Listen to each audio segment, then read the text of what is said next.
Hello friends, काजल chemistry study में आप सभी का स्वागत है। अगर मेरा वीडियो आप सभी को पसंद आए तो एक लाइक कर देना, और अभी तक आपने मेरे चैनल को सब्सक्राइब नहीं किया है तो प्लीज़ सब्सक्राइब कर लेना। आज के इस वीडियो में मैं बताने वाली हूँ कि जब धातुएं वायु के साथ अभिक्रिया करती है तो क्या होता है या फिर क्या बनता है। ठीक है, तो चलिए शुरू करते हैं आज का वीडियो। दोस्तों, धातुएं तो बहुत सारी होती है, लेकिन सभी धातुओं पर एक जैसा नियम लागू नहीं होता है, यानी कि सभी धातुएं वायु के साथ एक ही तरह से अभिक्रिया नहीं करती है। इसको एक उदाहरण से समझिए। जैसे मान लीजिए सोडियम धातु हो गया, तो ये साधारण ताप पर शुष्क हवा हो गया या फिर शुष्क ऑक्सीजन हो गया, इसका सोडियम पर कोई प्रभाव नहीं पड़ता है। लेकिन शुष्क हवा के जगह पर अगर आर्द्र हवा रहेगा तो सोडियम की सतह मलिन हो जाती है। आर्द्र हवा यानी कि जो नमी वाला हवा होती है वो, ठीक है। तो आर्द्र हवा में सोडियम की सतह मलिन क्यों पड़ जाती है?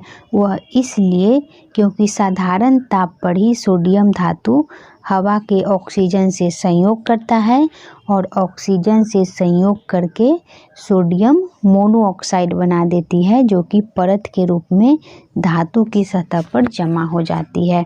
इसका समीकरण उदाहरण भी आप देख लीजिए। Na यानी कि सोडियम और प्लस में है ऑक्सीजन, ये दोनों संयोग करके या फिर कह सकते हो कि अभिक्रिया करके Na2 यानी सोडियम मोनोऑक्साइड बनाता है। दोस्तों, इसी अभिक्रिया से बचाने के लिए सोडियम धातु को केरोसिन तेल में डुबा करके रखा जाता है। इसका एक और उदाहरण देखते हैं मैग्नीशियम धातु के साथ। यानी मैग्नीशियम जब ऑक्सीजन से अभिक्रिया करेगा तो क्या होगा?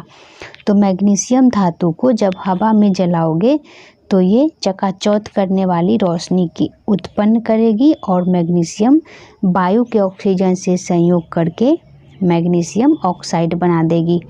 इसका भी समीकरण उदाहरण आप देख लीजिए।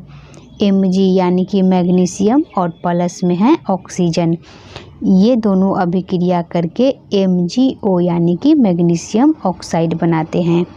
दोस्तों, आप देखते होइएगा कि तुरंत चमकाए गए तांबे के बर्तनों को जब वायु में रखते हैं तो क्या होता है, वो धीरे धीरे मलिन होने लगता है। क्यों मलिन हो जाता है? इसका कारण ये है कि शुद्ध चमकीला तांबे के बर्तन वायु के ऑक्सीजन से संयोग करके धुंधला कॉपर ऑक्साइड बना देता है। इसी प्रकार से लोहे की कोई वस्तु हो गई, इसको भी वायु में रख देने पर उनकी सतहों पर धीरे धीरे लाल भूरे जंग की एक परत बन जाती है।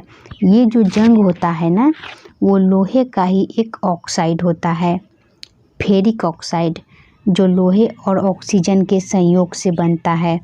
दोस्तों, यदि आप जंग की परत को खुरच करके देखिएगा तो इसके नीचे वही चमकदार धातु दिखाई पड़ेगा।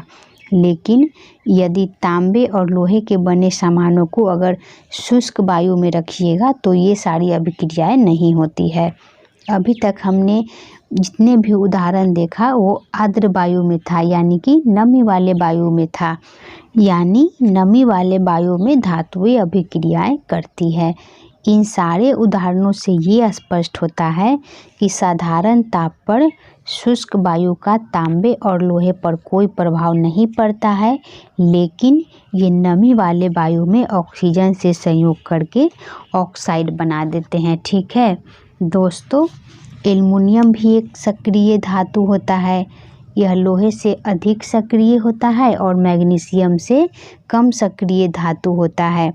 शुष्क वायु का एल्युमिनियम पर कोई प्रभाव नहीं पड़ता है, लेकिन आर्द्र वायु में खुला छोड़ देने पर एल्युमिनियम के पृष्ठ पर धीरे धीरे एल्युमिनियम ऑक्साइड की एक परत जम जाती है। वायु में बहुत अधिक गर्म करने पर एल्युमिनियम चमक के साथ जल करके एल्युमिनियम ऑक्साइड बना देता है। दोस्तों, आर्द्र वायु में धातुओं के पृष्ठ पर जमने वाली ऑक्साइड की परत अपने नीचे की धातु की परत की रक्षा भी करता है।